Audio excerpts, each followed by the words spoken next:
What is up, everybody, ladies, gentlemen, whoever's watching? If you haven't already liked, commented, and subscribed to the Ambitious Writers podcast, go ahead and do so. But this is episode 5 just came out, 6 is coming out, Nice. 7 Nice. with Dylan Trimble right here. Commercial real estate agent, local here in Pueblo, Colorado. Any other areas? No, I'm licensed in Colorado here. All right, so you can work anywhere in Colorado? Anywhere in Colorado. So you're just like here. in Pueblo though? Yeah. Right now? Okay. Absolutely. Cool. All right. Sweet. Yeah, I'm glad to have him. This is going to be a good one. Yeah, thanks for having me, man. Thank you for Excited. being on. Definitely. Just give me a little rundown about yourself, how old you are, Cool. your career choice, kind of your upbringing, and yeah. Sure. So, as he announced, thanks for having me, man. Yeah, my name is Dylan Trimble. Grew up here in Pueblo, Colorado. Lived here all my life, never moved away. Really always loved the city and what we had to offer. A lot of people talk down on us, and I couldn't really understand why. I guess a lot of it is your upbringing.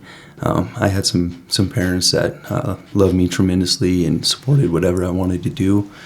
Early on, it was music. A lot of people know me for music that I play, and when I was in high school, and later on, after I graduated high school, I got into a sales career. So that's kind of slowly, not slowly, kind of fast-paced been my focus as far as career. So yeah, it's been really cool. I used to work at Dillard's, so a retail sales job, and I actually started to hate my job like anybody else. So wanted some options and started seeking. I was on Indeed every day, looking for different sales jobs, anything, make more money, something I'd be happy at.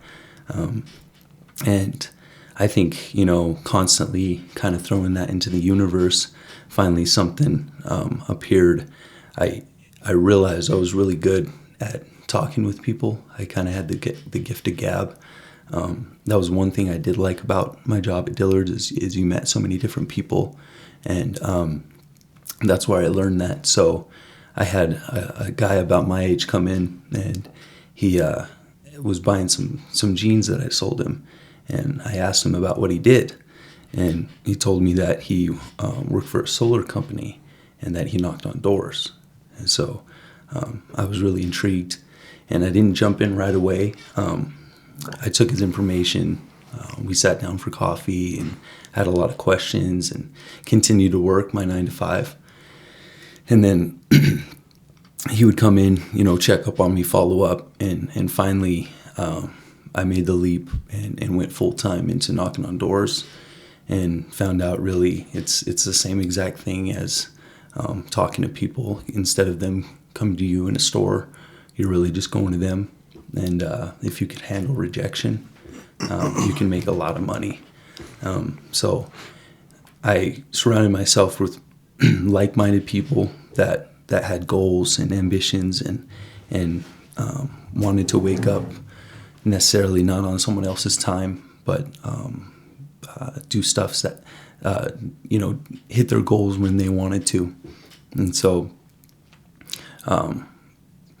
turned out I learned so much, probably, and I always say this, if you knock on doors for a summer, 2 summers, you'll probably learn more than someone with a business degree, if not as much. And that's probably 90% of people with a business degree. And I'm not trying to hate, and that might get a little bit of flack, but most people, they'll go to school and they really never even do anything with that. So by you going out and actually actively seeking leads and talking to people, you learn quite a bit. Anywhere from getting no's all day to getting your first yes, and the dopamine rush, and learning that it's not necessarily a pitch, but it's asking the right questions and building relationships, because there's not one sentence that you could say to make someone believe anything, right? So it's about building relationships and having them trust you, and you guide them into the right decisions. So, you know, a lot of that learning. And so after I worked into it with my solar company, I really didn't agree with the company owner. And he was, he was a business guy. And that's one thing in sales is if your company isn't training you like you think, you know, it's up to you, right, to find something else. So I actually got involved with the roofing company. And it was probably the best thing I could have ever done because they were so involved with the community. And it was Optimum Roofing in solar. And the owner is Daniel Corral and Delaney Corral. I know who those people are. Actually. Yeah, great people. Yeah. Well, I don't know who they are, but I know his brother. He's a good guy. Yeah. That's cool. That's good, bro. How old are you? 29. 29. Yeah, I kind of got right into it there. Yeah. Skip my age. That's okay. What age were you when you got that job at Dillard's? Oof. I was probably 26, 27. Maybe, so it was 4 or 5 years ago. So. What year did you graduate high school? 2012. Okay. How old were you then? 18. 18? Mm-hmm. What did you jump into right after high school, was it? I had a job at Texas Roadhouse. That was my first ever job. I worked there for 8 years. I was a busser and then got promoted to... Damn, dude. You probably know some of the people I know then. I know Tyler Estrada. Do you know that guy? Yeah. Oh, yeah. He's a good friend, man. Yeah, because I used to door knock for a company. Okay. It was Impact Solar. Yeah. That's who I started with. Yeah. I've heard... Optimum is good though. I mean, the roofing and solar, and I mean, they're still in business today because they're a good company in general. You know what I'm saying? So that's good. Absolutely. There's things that I wouldn't agree with. Maybe Impact Solar, really, or Energy, and now their new name. Yeah. What? But Optimum is a good company for sure. What company did you go? Did you only work for as far as solar? Those two. Yeah, Impact and then Optimum? I worked for Big Dog as well. Okay. And they're actually kind of recently had a falling out. There's solar companies kind of get a bad rep because it's kind of a Wild West industry. There's so much new happening all the time, and people are starting up companies left and right, and who knows if they'll be around for 1 to 5 years. And I'm just saying the truth because, you know, we both worked at a company that used to be in Pueblo and now it's not anymore, you know, and he does just operate in Denver, and that's solely because of his decision. And if he were to operate better in Pueblo, he could have had an office here. But I mean, that's obviously why, you know, the solar company has a bad rep, because you want someone that you could say, hey, if something doesn't work, we're going to be here.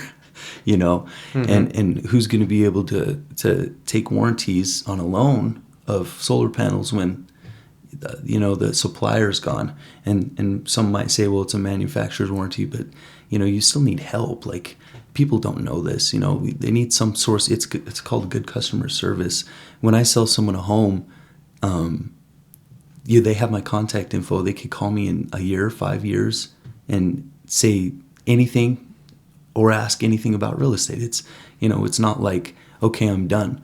If you want to get in sales, that's not a bad thing that you're one and done. There's a type of sales like that that's, you know, a consumer base, more like restaurant. You know, you make food and you serve it to them and they're done, right? You serve your client. You don't have to follow up with them. How was that one meal that one time? I mean, good restaurants do it. It's good marketing. That's a whole nother thing, but we're talking about like a service business, and maybe the restaurant industry isn't the best example because that's service as well. But, you know, you could create a product and sell it online, never see that person, and they could like it or hate it. It could ruin their life or help their life. hopefully you're doing it for the greater good. You'll probably make a lot more money that way, and feel and be able to sleep at night. But yeah, for sure. So, when did you work for Impact? So I probably know all the guys man. Yeah. Christian Clemente? Jaquez and Christian? Clemente. Yeah, those and, are cool people. I like those guys. Gosh, they're all great dudes, Yeah. man. It was a cool team, man. There was one How thing. old were you? Shit, dude, I'm not good with age. It was about 4 or 5 years ago. Okay, I'm trying to keep track of Yeah. a timeline right now. I was probably like 25, 26. So you worked for Texas Roadhouse for 8 years, and then after that, what happened? That's when I went to Dillard's. Dillard's? Mm-hmm. Okay. And then worked for Dillard's, and I had the opportunity to work for Nate, who owned Impact. And one thing, he is very great at, he did build a really good team, and it was like a family, like they were all brothers, and still to this day, those guys, right? They're great dudes. And there's so many things that, he took a lot of the guys to conventions, and so a lot of that stuff, it's what you take away from it. And that's what I mean, man. I made the decision myself that I needed to move on. So I got into roofing, and it led me roofing to sales or roofing? Yeah, roofing sales. I already would been knocking on doors, and I had actually knocked on Daniel's door out in Pueblo West, and he was like, "Hey man, come work for me." And so it was like a Saturday or Sunday, and he was like, "Dang, that's pretty cool." And so I probably made twice as much, maybe 3 times as much money in roofing than I did in solar, just because of their systems and their... It was probably more consistent too. More wasn't consistent, and then they had a really good word of mouth. They've built a really great local business, and that's what I mean. They've gotten involved with the community, and I got involved with business connections for the company, and we would do golf events and golf events? Oh yeah, the chamber. Really? You good? Are you have a good swing? I'm decent. Decent. I mean, I won't brag because you might call me out, but no, I'm not, dude. I've never been golfing. I couldn't really tell you. Really, I want to go, we'll have to go. Please, let's go. How much? I don't have anything. Fun. All it is drinking out on the course, man, and it doesn't. Having fun. The only thing is if there's someone behind you, try not to be an asshole and take so much time, because there's people that are good, but I'm not one of them. Mm-hmm. So, wow. Okay. But no, it's fun, man. The golf events, you got to think like businesses. What's a better way to get their name out than sponsoring golf events and helping the community? And they always say that deals are made on the golf course, right? And I've heard that. It's true. It's true. You meet someone and you can network anywhere, man. That's what's so cool about sales is once I learned that, it's like people get wrapped up in, wow, I'm going to have to sit in an office in a cubicle. And there are jobs like that, man. But you do not have to. For real estate, I don't even have an office. HomeSmart, the brokerage that I'm licensed under, because that's Colorado state law, is you have to hold your license under a brokerage. They have an office, but I don't operate out of, a space, right? I'll utilize that if I need to, the printer, if I need to meet someone. But, you meeting people and building relationships is how you generate leads. It's okay. I see what you're saying. Right. Okay, that's awesome. It's you do like talking with realtors all day in the office. Do you think they're gonna give you any leads? So you gotta get out there and find some type of way. And what better way to have a beer on the golf course and talking to a roofing owner, and he knows. It's a branch, right? He knows companies that build homes, and they build 300 homes a year. I see what you're saying. So, that's a great perspective. Is really, really a great company, and I was probably. How long did you work for them for? Oh gosh, it was probably 2 years, 1 or Okay. 2 years. And then did then you so it's get a your real- license after working? Right. So it's a real interesting story. My mentor that I work with now has been in real estate for 40 plus years. And I was obsessed with, I'll explain the roofing industry a little bit. So how you get sales is it's insurance money. So a storm happens, roof damage happens, you have an inspection, they claim that, and a lot of the times the insurance covers the roof, right? That's in a gist, really simple.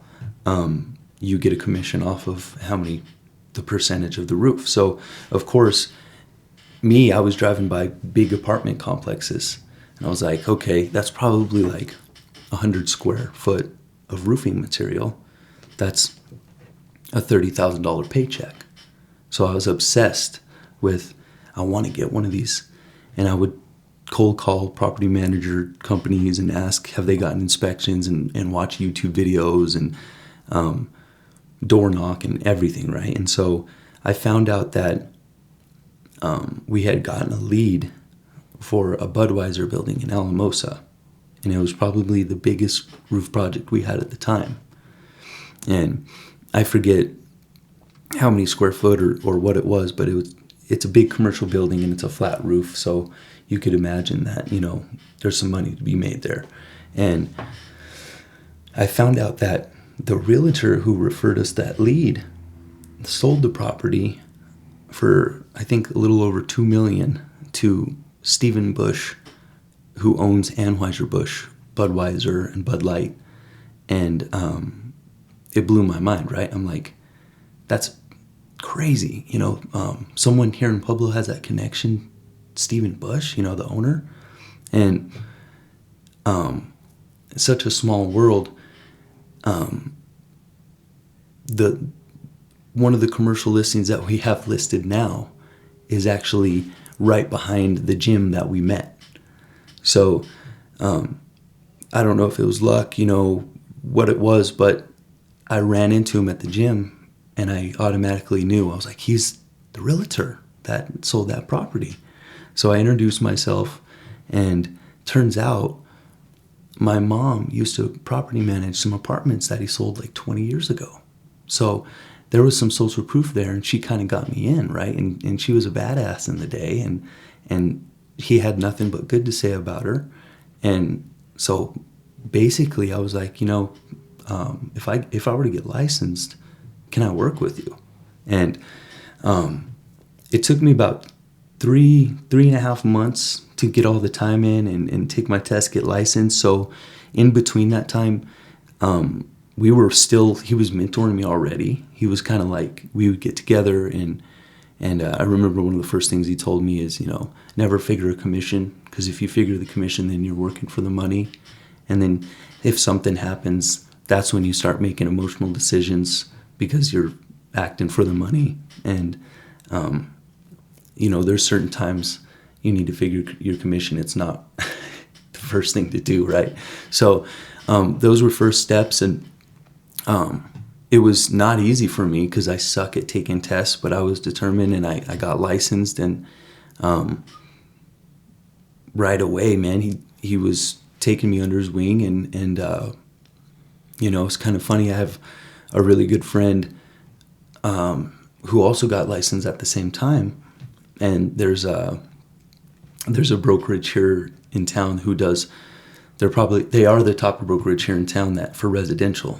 It's Jamie Baker Orr team, and they're amazing. They're hustlers. Like they know what to do, right? Experience, and everyone on that team is quality. And there's even times where I might refer if there's a certain situation you don't know. It's just that type of company. And so I had someone who had joined that team reach out, and they're like, you should come over here. I really want you to, man. This is what we have. We have all these training platforms and this and that. And she thought it was crazy when I told her no, respectfully, that I'm working under a mentor. And she just really couldn't understand it. But obviously, with the story I told you it was the reason why I did. So. Okay. So, you and this mentor, how much is he making? So, in real estate, is he your current mentor too to this day? Yeah, mm-hmm. Yeah. We work day in, day out. We could get into a little bit of that, but to answer your question, real estate, you get paid on a percentage. And long story short, everything's negotiable, but typically it's 6%. So you own a property. We list it for $1 million, and you bring the buyer yourself, you get that full 6% because the seller is paying you 3%. And then the buyer is going to pay you 3%. Usually that's more typical in commercial because it's higher numbers and there's not as many brokers. In residential, it typically works. Is that paid all up front? At closing. So how long does it take to close the deal? I would say, it depends, man. I would say the quickest close in today's world was probably 30 days. I could be wrong on that, but I know there's some amazing lenders that are clear to close in 10 days.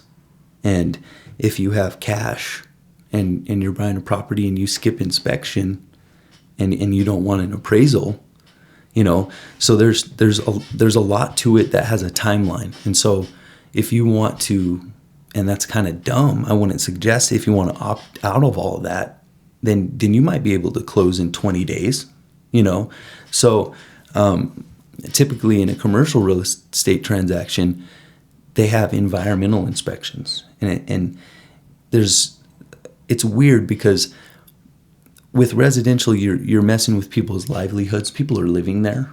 So there's a lot of litigation. There's a lot of forms, contracts to make sure you're on the right track.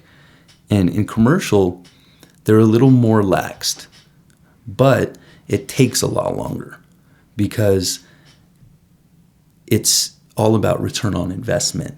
So they're going to do anything they can before it closes to make sure they're seeing their numbers correctly, that they can make what they can, right? So there's going to go through environmental phases. If they find asbestos, if they find something that's going to take a lot of money, then of course it's going to take 60 to 150 days because it's going to go through phase 2. Is there deeper chemical, So there's a lot of situations. So to answer your question, it could 20 days to, some commercial deals won't close for a year. It could be a year. So, and then 3 to 6% typically. And I've even seen, I've been recently reading on Twitter, there's a lot of commercial brokers on there. I read a really cool thread about a bonus structure where a guy negotiated his contract where if he sold this apartment complex for over $14 million, pretty much anything was his.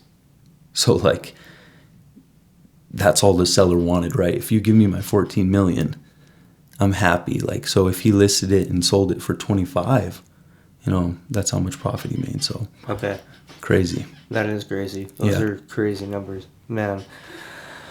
So when you were working for door to door, back in the day, was that how you were making your living, paying your bills, or did you have another job along with that? I was. I've been full-time sales for 4 years now. When did that start? Right after Dillard's. I'll have to look when I quit Dillard's, but I think it was 17 or 18. So, that might be a year longer. And then you went full time right after? Yeah, I took the leap, man, and I didn't make a lot of money. My first year, I probably made 10 grand working solar, and maybe a little more, maybe a little bit more, maybe say 15. But it was wild. It was a wild adventure, man, because I remember getting a check for 7 grand, right? So some people, they go and blow that shit. I was happy to not be at a 9 to 5, dude. So just that sitting in my bank account was a good investment for me, because I didn't have to have that second job. And then, I mean, I can't act like, a huge part of it is I still live at home. I live with my parents. I'm an only child. And I help out, of course, but it's not the obligation of having maybe kids or having a rent to pay. Because we'll be honest, how many people have to get out of the game because they have to, So I'm very, very fortunate that I have them, and I was able to fail. And I'm finally being able to start seeing some successes, right? And that's not even guaranteed, My mindset is, if I have to, I will go to a 9 to 5 before I starve. That's just, but with that mindset, I don't have a plan B. It's like either I fail and I go back to 9 to 5, or I keep going through a roller coaster. So I probably made 10, 15 grand my first year solar. Roofing, I probably made a little more than that, 20, 25. It was smaller and more consistent. You get paid front end and back end once the project starts and once it stops. So, and then once I, got into real estate here, it's obviously once you get a closing. So, another really, really great thing too is leasing. I don't know if, I do know, but a lot of realtors, they get their license and it's all about buying and selling. Well, you can, look into property management, which is a huge, huge, someone's got to live, so someone's paying rent. And if your company offers a property management section, chances are, if you could help put someone into a home with the same thing, there's forms and contracts, or, owners that own the property, they have their own agreements. And the state of Colorado says, well, I think it might be the nation, but if you hold someone else's money, you have to have a trust account. So you just have the renter pay directly to the landlord, and basically take a finder's fee and say, hey, I'll help you screen a tenant and put them into the home if you give me, say, security deposit for the first month. So you made $2,000-$3,000 just off of helping a landlord secure a tenant. So there's so many different ways in real estate that you can make some money. Investing, right? It's actually what I'm on the direction to do now. Buying my first home and then renting out a bedroom, or renting out, if it's a duplex, the other half. And it's called house hacking, trying to have them pay your mortgage. So if you qualify and you have enough money down, or you get in an amazing program, say you're in a duplex and you're paying $1,000, $2,000 a month, and you rent out the other half for $1,500, $2,000, you're only paying $500, maybe hopefully nothing for your first home. And there's some guidelines. You have to stay in it for certain long before you buy another one and live in it. But And it sounds a lot easier, right? You got to find deals, you got to qualify. There's a lot to it, and there's so much out there on YouTube and so many different podcasts that have that information. But yeah, it's a great real estate's really a great way to make money. When did you what did you start off doing in real estate? So did you get your real estate license, or like, Yeah. what was the process of getting your real estate license and then getting your first job at a brokerage, or like So getting started? Because there's residential and commercial, Right. commercial, right? So yeah. So thankfully, I had my mentor, and I didn't even have to worry about applying for a brokerage.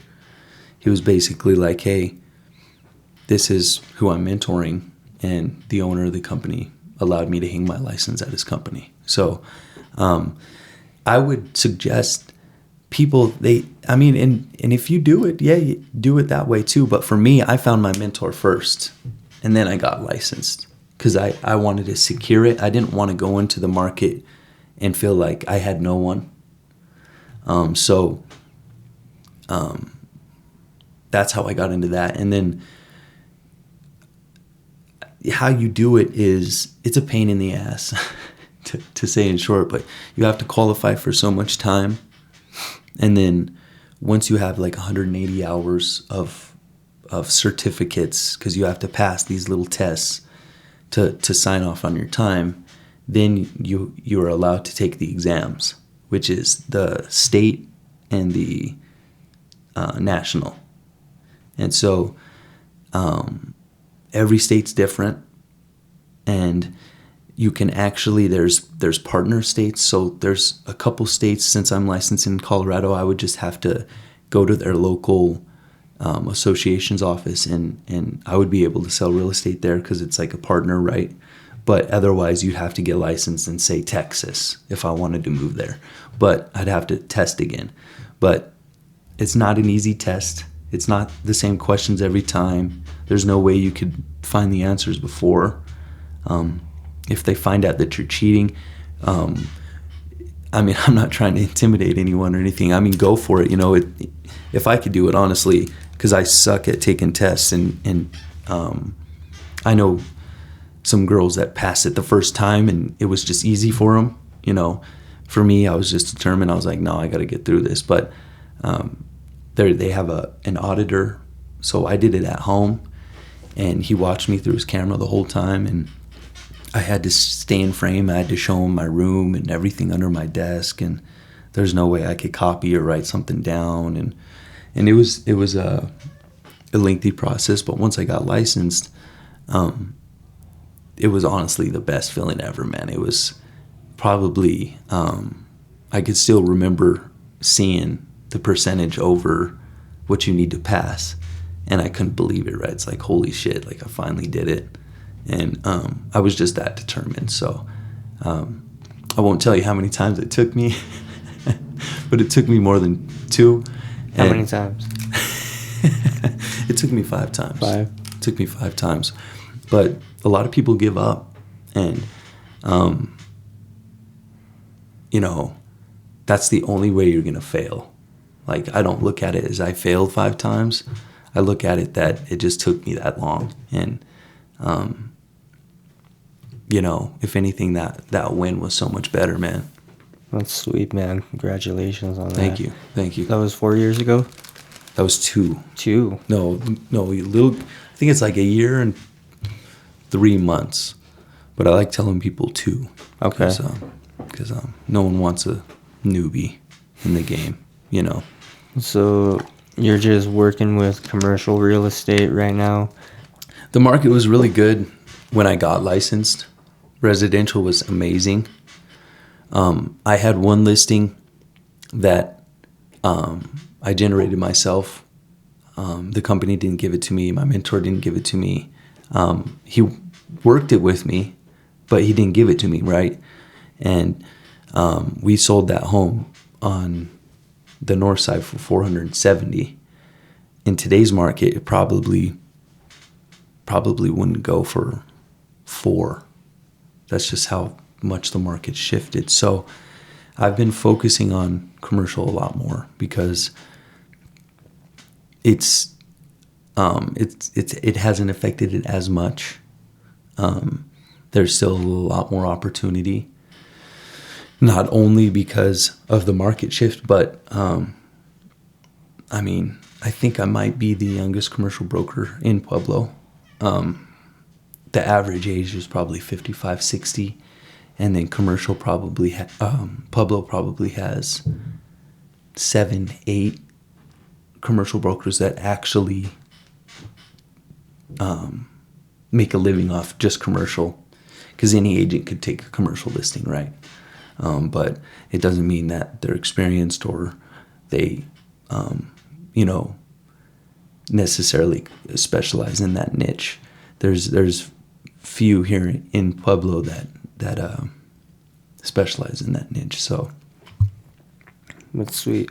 What does your schedule look like? So I'm curious on actually, no, I'm just going to ask you. So what's the most you made in a commercial real estate deal, and how are you able to live your own kind of lifestyle day to day and kind of determine, whatever you want to do, because, yeah. Right.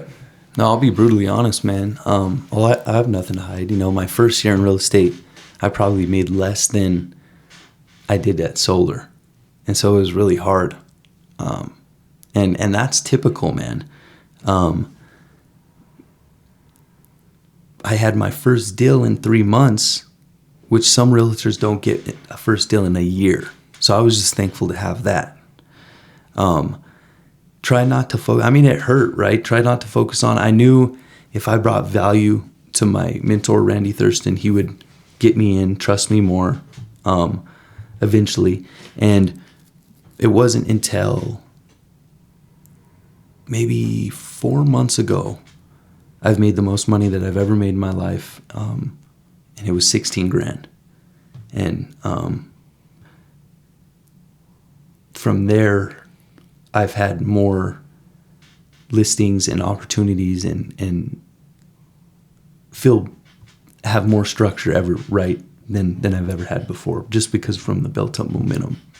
So Randy Thurston? Thurston, yeah. Why does that name sound so familiar? He's been around, man. He was on city council for 8 years. He ran for mayor. He was president of city council.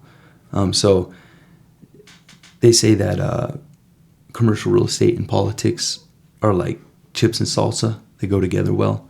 In reality, politics intertwine with everything, and people just go about their daily lives and they don't really see what politics is involved with. But I mean, you can imagine knowing the mayor is going to help if you need a zoning change on a parcel, because that's got to go through city council. You can't just do it. You got to tell the city, right? And the public has to know, and it's a process. So there's just a lot of things that you're able to partner with, and that helps in the commercial Is he and political world. Business owner as well? He used to be. So he used to own his own brokerage. It was called Quantum Realty. And he managed over 500 units. And early on in his career, he sold big apartment complexes in Denver, 20 million plus, and worked with some huge names, knows the founder and who created Loaf and Jug, and so just his connections are unreal. And that's what I saw, what my friend who wanted me to join her team didn't, right?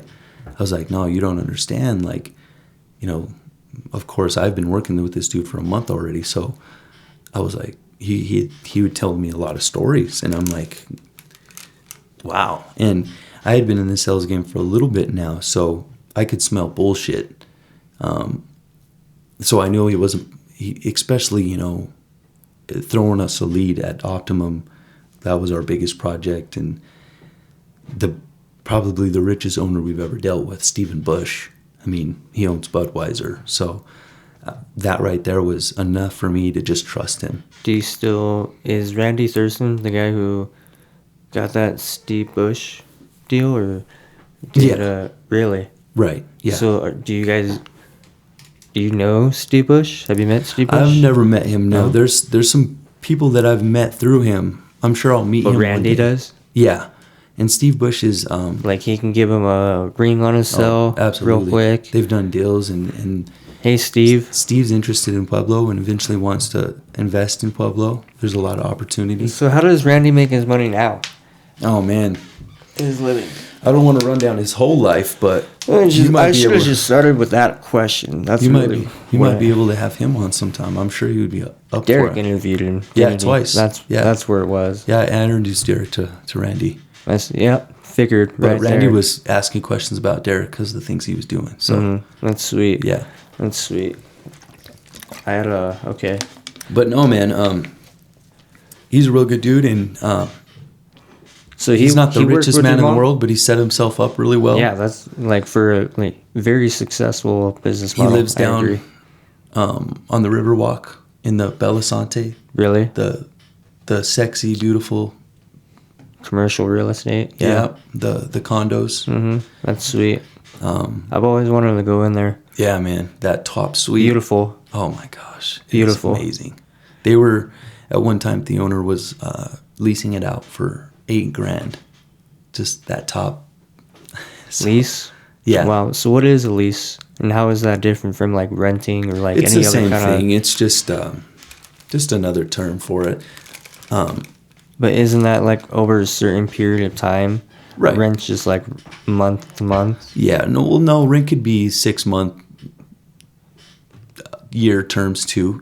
But they just refer to a rent because it's a rental. I think lease probably is more of a commercial term, but there's anything from month to month, 6 month, a year, 5 years, 20 years.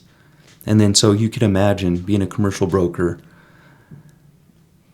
not only can you sell a $1 million property, $10 million industrial building and make a cut directly off of that, but you can lease and find a national tenant and make money for 20 years off of their lease money. Say you know the owner of an amazing industrial building. It's in the perfect location right off I-25, and literally any business that wants to grow, you could do some research and say you have a trucking company that does truck repairs, and they sign a 20-year lease, and you get a cut every month of what they're paying, or you could get it right away too from your lease, So then what you do from there is you buy rentals yourself, and you have, they say passive income, but passive is really a myth, especially in real estate, because who's calling you when the sink isn't working, and even if you hire a property manager, there's going to be times where you're investing your time, so it's not passive, it gets pretty passive. It's not 100% passive. There's times where obviously you set yourself up right, and you're collecting, and you're a good landlord, and you have good systems in place, and it makes it easy for you. To me, the way you got to look at it is, do you want to work hard in that section, or would you rather work hard at a job? Because you could do either way, and either way is going to be hard. People are attracted to the shiny things, but no matter what direction you go, man, if you want anything that's worth having, it's really gotta, you gotta work for it. Going through this water. So, how do you live your life day to day? So, once I made that big commission, now my frame of mind obviously isn't so hectic and frantic. like, where am I going to get my money? How am I going to do this? I wake up, every day I prospect, either cold call, do market analysis to where I'm looking at changes in any real estate, gathering information.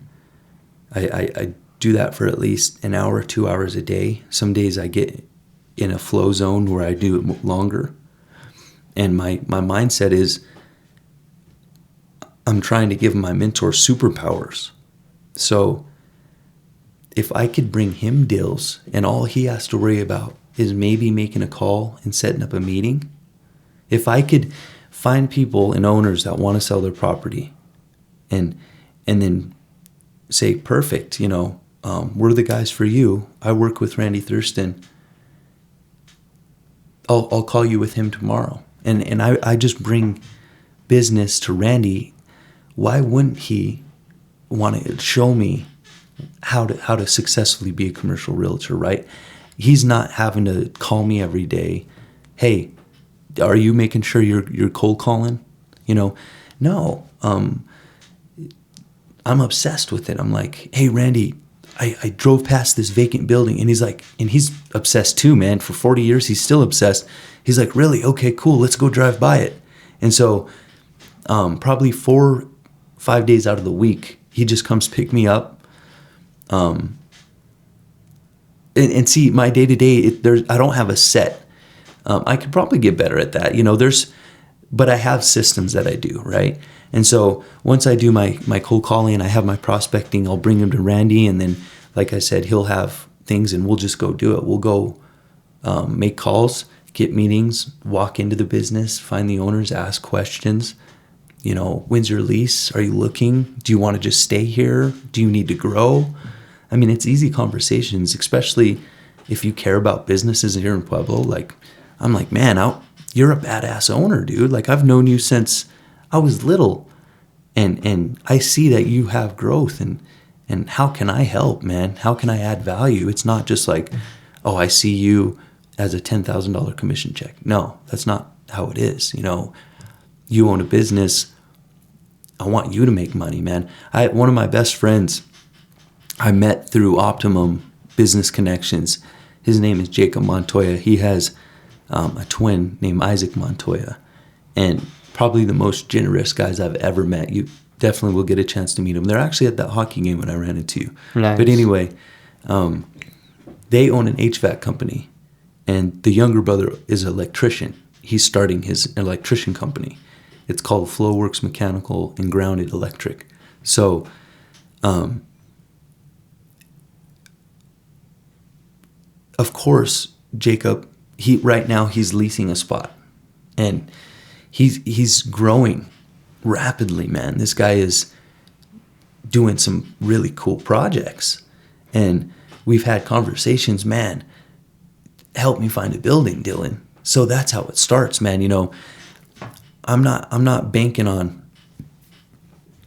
okay, Jacob, he needs a building, and if I want to eat tomorrow, no, I don't think about that. It's like, it'll all happen when it's ready. It's ready. We've already toured a couple buildings and done some research and found some off-market deals. And so it's not about rushing. It's about patience. Some deals take precise patience. Some deals take precise action. So yeah, man, that's really my day-to-day. And then as long as every day I'm being consistent, I'm going to still find time for me, right? So I go to the gym. What does find time for me look like? Love going to the gym, sauna, cold showers. Cold showers in the morning after the gym. Yeah, right out of the sauna, man. I submerge myself in the shower as cold as it could go, and it just brings you to life, right? It's instead of a hot shower, it wants to make you fall asleep, and then once you leave, you're tired. Cold shower shocks your body, And if anybody hasn't tried it, I highly suggest you feel like you had 3 cups of coffee and you're just ready to go. It's not easy. Who in the hell wants to take a cold shower in the morning? But sometimes it's about getting uncomfortable, and that's where you see success. A lot of my success I contribute to, like I said earlier, not only my parents, but my being able to be awkwardness, if that makes any sense. I have no problem completely not knowing you, walking up to you in front of anyone, introducing myself and not feeling like I'm making an ass of myself. Or if I am, I'm okay with it, because it might be awkward, but who knows who you might meet. So, but I don't mean to keep going off, but that's my day to day is really trying to find these deals and bring them to Randy and working with him. He has deals he brings me, and that I've never even asked, and he's brought me on, and that's how your mentor should be, man. If it took me this long in sales to find someone who was okay with doing that, right?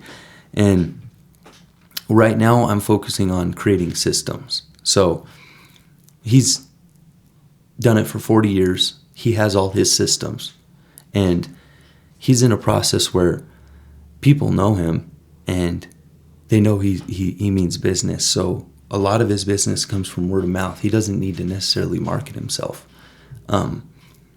He'll just get random calls of people asking questions that turn into meetings, that turn into us helping them sell their real estate. And so, and not only that, he's involved in a lot of projects, but creating systems. In a lot of projects, how? Well, Are you involved in those projects well, or as like in other projects? Like, absolutely, yeah. I know you're involved in different, like, you went to that hockey game and you say like connections. So like, what kind of what events do you like to go to? What do you do outside of real estate? Yeah, man. Hockey, football. I come from a sports background, so anything that involves being having some competition, competing. I love it, man. It's kind of why I get along with Jacob and Isaac so well. Those guys, they'll go do random stuff. There was this recent game that we played. Oh man, I forget what it was called. You're on these go-karts and you have these wiffle ball sticks, and there's like little hoops that you have to try and make, and it's like a stupid little drinking game that is kind of like a Top Golf type. You go to it and you pay money for like 5-6 games, but we all get in there and it's all serious, right? But anything that has to do with competing, man, is fun to me. And yeah, I know the Broncos are playing today, so even though they suck ass, I'll still support the home team. And I don't watch football. I like to sports. No, really, that surprises me. Yeah. I don't watch. I watch reels. Yeah, that's good, man. No, I like to write. Right? You like to write? I like storytelling. Read? What about read? Oh, I love to read. Yeah. Where does the music you come should from? get on Twitter, because I'm going to, and TikTok eventually. I'm going to do that. TikTok is all right, but Twitter, there's so much value, man. There is, but I see a lot of value in TikTok too because of the reels.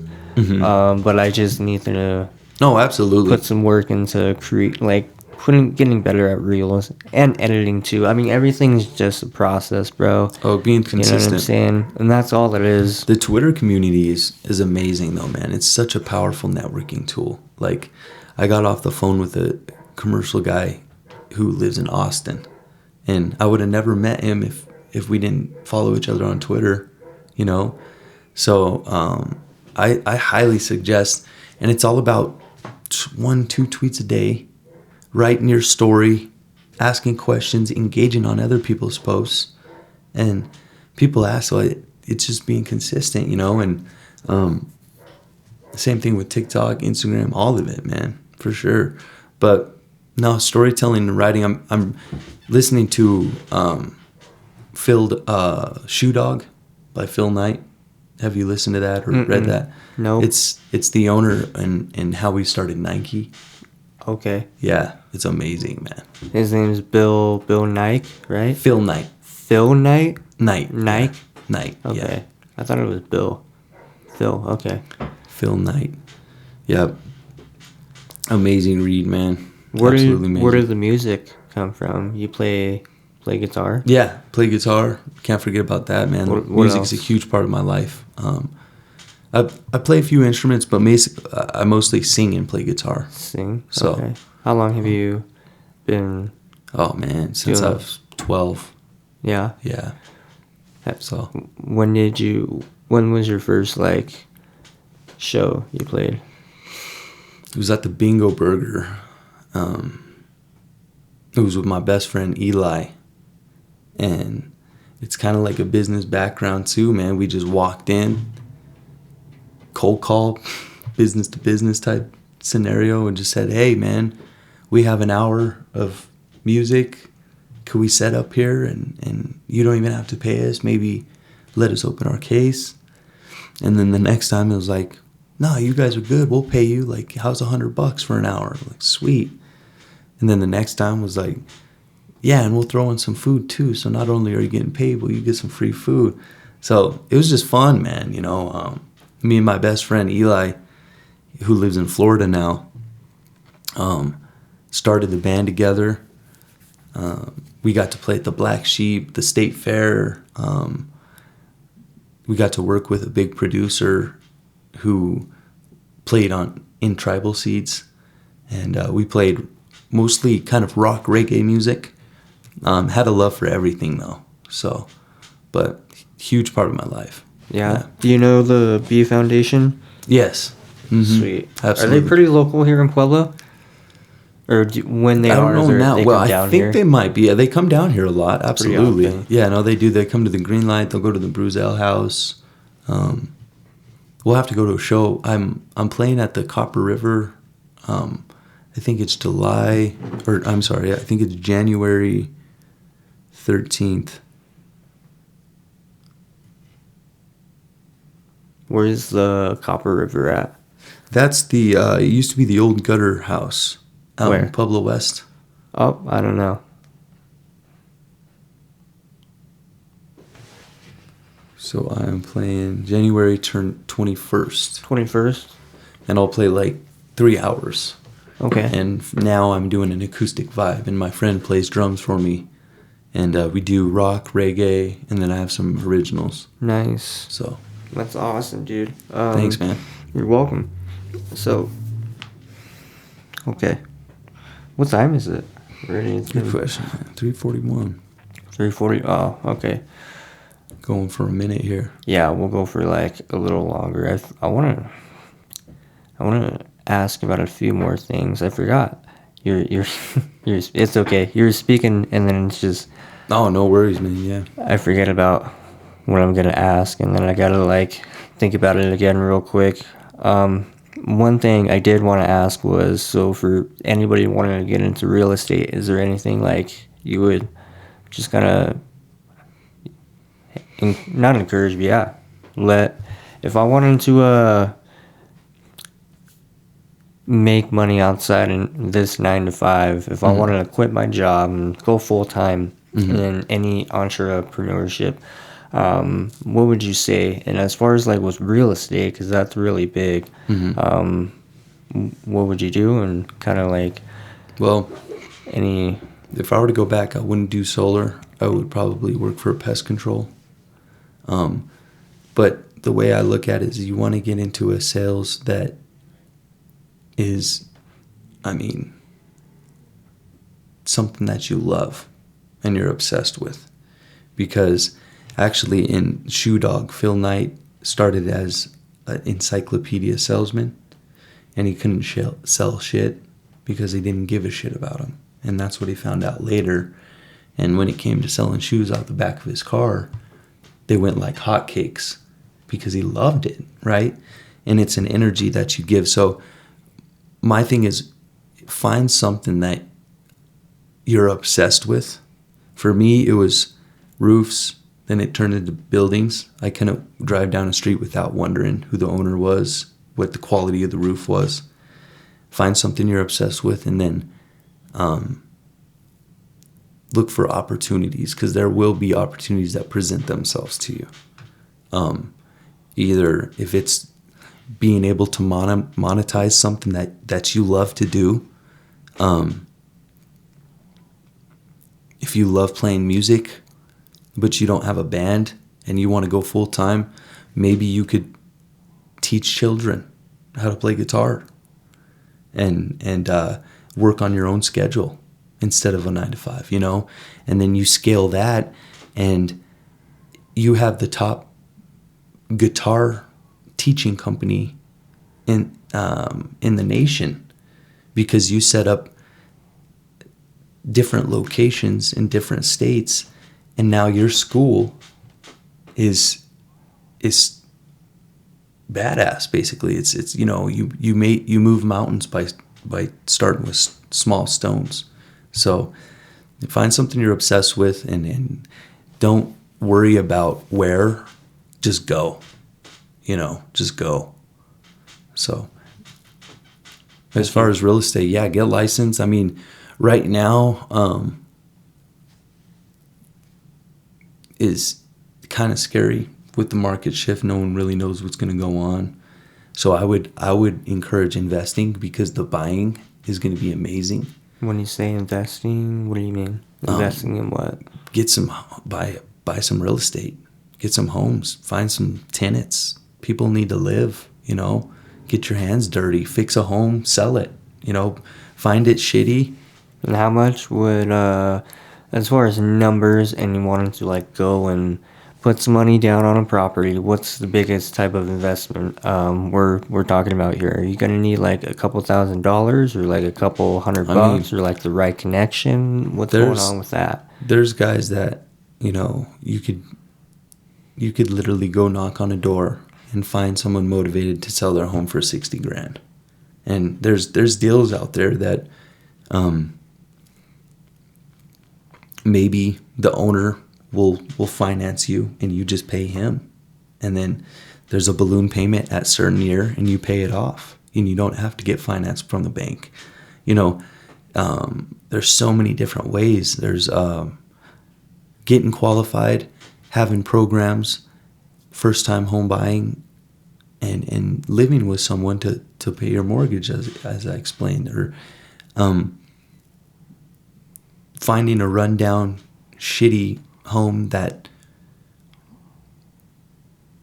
you buy for $50,000 and it's not livable, and it's all about leverage. Of course, you might not have that cash, but if you can set yourself up with good credit, and it's all about debt to income. So if you haven't made stupid decisions and bought a G-Wagon when you don't even have a home, the bank looks at this shit. So if they're like, damn, okay, Dylan, he's been working since he was straight out of high school at Roadhouse. He's kind of had a consistent pay. And they look at shit. He owns pretty much most of his car. So if he were to lose his job, that's not too bad on us, right? So, and then it's huge relationships to being part of the bank. You might know someone that works in the bank that might be able to get you a better rate, term, or even through a loan that no one else could. So situational. Right now, my main focus is there's homes on the market for $100,000, and if you could save up $15,000-$20,000, put it down and rent it out, you're gonna have a really low down payment. I mean, you're gonna have a really low monthly payment, and you're gonna have help from your tenant paying it off for you, and then you just kind of slowly build from there. I would hang on to it. That $100,000 home's probably not going to be worth $300,000-$400,000 in 10 years, 20 years. So it's a nice, safe, secure little investment. One thing that some people do is land. Like Randy Thurston helped these owners that have a piece of land next to Culver's that they closed on. And he closed on that little bit over an acre for over $1 million. Here in Pueblo? Here in Pueblo. Are you serious? The one they're building right now? It's already done. Yeah, it's been done for months now. They're building something else, though. It's a car wash. Is it? And that's the land that Randy closed on. Oh. Yeah. So, and then he's actually closing on land on the other side, too. But, over the land or the property? Well, it's land, but it's property. It's a parcel, and it's undeveloped land. So that's what they're doing. They have to develop it. Culver's, I say Culver's. They put that street behind. It cost them like $300,000 because CDOT makes you do certain things through the city, through Colorado state law. So once that was developed, that land shot up. And Randy knew this and was able to get his clients over $1 million on 1 acre. So who owns that little land that everything's being built on then? Now his name is Mark. He owns Culver's. And then I think the guy who owns the car wash, his name is, I think it's Mike. I'm not too sure. Mike or Steven. So, yeah, pretty cool stuff though. Dang, dude. Yeah, that is cool. I like that. What time is it now? Yeah, I don't have too much longer, man. You wanna call it locking up now? What is it? 3:49. Yeah. Yeah. 3:49? Yeah. Okay. Yep, let me stretch. Get a little stretch. I appreciate you having me on, man. Yeah, thank you for having not me. Thank you for being I'm all backwards. Thank you for being on. Yeah, man. This has been episode 7 of the Ambitious Writers Podcast. And tune in for episode 8 and further videos to be put on this YouTube channel. Go check me out on Instagram, Facebook, all those, and just follow me. Follow me on Twitter, Dyltrim, Dyltrim. This guy right here, can't forget about him for being the 7th. Dylan Trimble, commercial real estate. Sub. I'm already sub. So he is. Thank you. Baby. Go sub. Yeah, Randy Thurston. That's crazy. Yeah, dude. I knew he sounded familiar. I didn't know you had the connection with him. I was like, when I heard that, I was like, oh, so that's where he got that connection from. I was like, man. Damn, word up. Yeah, you got my whole story tonight. I did. That was sweet. I loved it, bro. I really appreciate you being on here and just kind of getting real with. Yeah, man. Hopefully I didn't talk too much. No, bro, you're good. Cool. I appreciated it. That's sweet. All right, we'll end it off right here. Right on.